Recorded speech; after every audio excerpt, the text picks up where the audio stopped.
My daughter called me sobbing 6 women from my ex's church had cornered her, shouting, judging, shaming her, all because she refused to play good Christian granddaughter to the people who had emotionally abused us. That was my breaking point. My ex-mother-in-law had lied to their church about us for months. So I gave them the truth in high-resolution color, laid out in hymn book binders, and left right where the congregation would find them. Her halo cracked the moment they turned page 1. Grief and betrayal are strange companions. One crushes your heart under unbearable weight, the other slices you from the inside out over and over when you least expect it. A year ago, I lost my ex-husband in a car accident. He died suddenly, violently, and without warning. You'd think that would be the most painful part of the story, but you'd be wrong. I'm 46 now. I have 2 daughters, 17 and 15, and they are the fiercest, most resilient young women I know. But they didn't get that way by accident. They earned every scar. My ex-husband and I had been separated for a while before his death. The marriage had been on life support mostly because of the cheating. My daughters were the ones who discovered it. They stumbled across the messages, the hidden photos, the late-night calls. They're the ones who brought the evidence to me. It wrecked them. And when I confronted him, it wrecked me too. What we didn't know then was that he had 2 sons with the woman he'd been cheating on me with. 2 young boys, innocent and born into scandal. And after the accident, they were orphaned. She had died too. Now imagine this. My daughters traumatized, angry, grieving their father, while also hating what he'd become, are suddenly being told they need to embrace their half-brothers, that they should play big sister, that they're cruel for not wanting to be part of that life. And the people telling them this? Their own grandparents, my ex-in-laws. They tried everything. First, they tried to move in with us. I said no, absolutely not. Then they tried for custody of my daughters. I had to lawyer up. We're still fighting that in court. It's the kind of pressure that grinds a person down daily, especially when it's coming from people who should love and protect your kids. But it gets worse, so much worse. It was supposed to be a good day. A simple Saturday, sunny, peaceful, filled with fresh produce, laughter, and the smell of sweet pastries floating on the wind. The local weekend market is one of the few places we can breathe. My girls love it, especially my youngest. And that day, it was her birthday. We weren't doing a big party until later in the month, but I still wanted her to feel special. So I gave her a birthday budget, a smile, and the freedom to buy whatever she wanted, mostly sweets and chocolate, knowing her. She was happy, carefree for once. That didn't last. After about an hour, I realized I hadn't seen her in a bit. I figured she'd wandered into a booth or was just lingering too long over jars of honey or freshly baked bread. But something in my gut twisted. That maternal radar, the one that doesn't ask permission, started pinging. And just before I called her, my phone lit up. She was sobbing. I could barely understand her at first. Her voice was panicked, broken, but I caught one word: cornered. She was being cornered by strangers. My heart nearly stopped. I grabbed my older daughter's hand and sprinted. We found her near the back of the market, frozen, pale, tears streaking her cheeks, and surrounding her 6 older women, towering over her, voices raised, fingers pointing. I recognized some of them instantly, church women, the judgmental kind with polite smiles and poisoned tongues. They were screaming at my daughter, calling her unchristian for refusing to spend time with her grandparents, shaming her for not wanting to be a good big sister to her orphaned half-brothers, accusing her of cruelty, of selfishness, of turning her back on family. These women didn't know her trauma. They didn't know what she'd seen. They didn't know the night she woke up crying because of what her father did and what he left behind. But that didn't stop them. I stepped in. I didn't yell. Not yet. I told my older daughter to take her sister, pay for whatever she'd gathered, and go wait at the car. Then I turned to the circle of vultures, and I let go. Not just as a mother, but as a woman who had been slandered, pushed, gaslit, and shamed for years by these exact kinds of people. The same women who once smiled at me from the church pews now spat venom at my child. They told me I was defying God for keeping my ex-in-laws out of our home. They told me I was a failed wife for not letting my in-laws raise the girls. They told me I was selfish, bitter, godless. I snapped. The market staff eventually got involved. It was loud, embarrassingly loud, and we were all asked to leave. But even then, these women followed me to my car, whispering like a flock of gossiping ghosts, judging, judging, judging. When we got home, I tucked my girls into bed. I comforted them the best I could. I held my youngest close while her shoulders shook silently, and I promised her that she was safe. But I knew something had shifted. This wasn't going away. After my daughters fell asleep, I sat in the quiet. You know the kind of silence where the air feels heavy, too still, too loaded, and every second that ticks by just adds to the pressure building behind your eyes? That was me, sitting in my living room, heart pounding, rage curling in my stomach like smoke from a fire I didn't start, but was damn ready to finish. I picked up my phone and messaged someone I still knew from my ex-in-law's church. One of the few I still somewhat trusted. Not close, but friendly enough that I figured they wouldn't lie to my face. When I told him what happened at the market, how a group of women from his church ambushed my daughter, he went quiet. Then he apologized, and then he told me the truth. It all made sense. My ex-mother-in-law had gone full soap opera on the church's Facebook group. She'd posted this long, dramatic sob story, painting me and my daughters as heartless, selfish villains. She told everyone we'd abandoned her and her husband in their hour of need, that we left them homeless, broke, and alone, that we stole their beloved son's inheritance, that my daughters refused to even speak to them, and worst of all, that we had refused to take in the orphan baby boys, the poor innocent children left behind by their great son. That last part cut the deepest, not because it was a lie, which it was, but because of how she lied. She didn't tell the church the babies were from an affair, that her son had been cheating on me for years. No. Instead, she said the other woman was our surrogate, that I couldn't have more children. So we chose to have a surrogate, and that when the babies turned out to be boys, I supposedly rejected them because I only wanted daughters. That's right.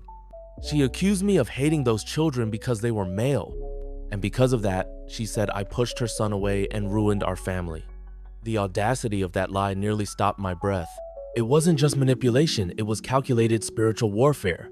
She twisted the truth so cleverly that the most devout in that community were now rallying behind her. They were bringing her groceries, visiting, praying over her and her husband. Meanwhile, my daughters and I were being labeled as wicked, unchristian, ungrateful, broken. But here's the thing about this church, and I knew it well from the years I'd spent there. They may tolerate ignorance, they may excuse intolerance, but cheating is the one sin they won't let go of. Husbands or wives, doesn't matter. If you stray, you are damned, and everything about your godly reputation crumbles. So it hit me. She lied so well, so surgically, because she had to hide the truth. Because the truth would destroy her entire support system. The truth would expose her and her son for who they really were. And lucky for me, I had all of it. Every message, every photo, every disgusting, heartbreaking receipt, the affair, the betrayal, the manipulation, the texts where his parents supported his cheating, where they called me unstable, where they blamed my daughters for ruining the family. I had emails with my ex-mother-in-law bullying my girls, telling them that their father's death was their fault. One message, sent just 2 days after he died, called my daughters bastards and said they'd driven their father into the arms of another woman. All of it time-stamped, saved, raw. And I was done staying quiet. You ever get so calm when you're angry that it scares even you? That was me, the morning after. No shaking hands, no pacing the room, just a chilling, almost surgical sense of purpose. The pain, muted, the rage, focused. I didn't want revenge that exploded. I wanted revenge that lingered.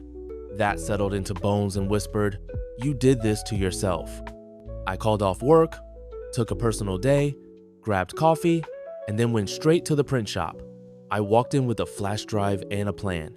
On that flash drive were photos, some explicit, of my ex with his affair partner. Screenshots of every text thread.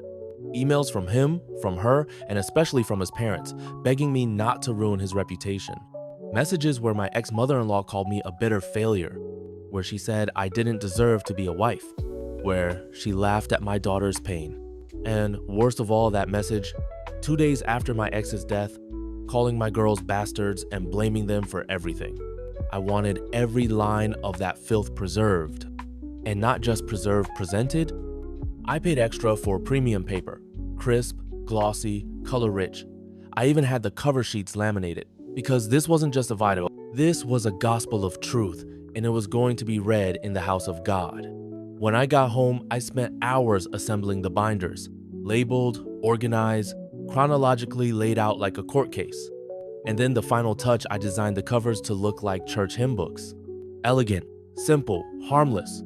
Each one read, Truth 2, a journey of faith, family, and truth.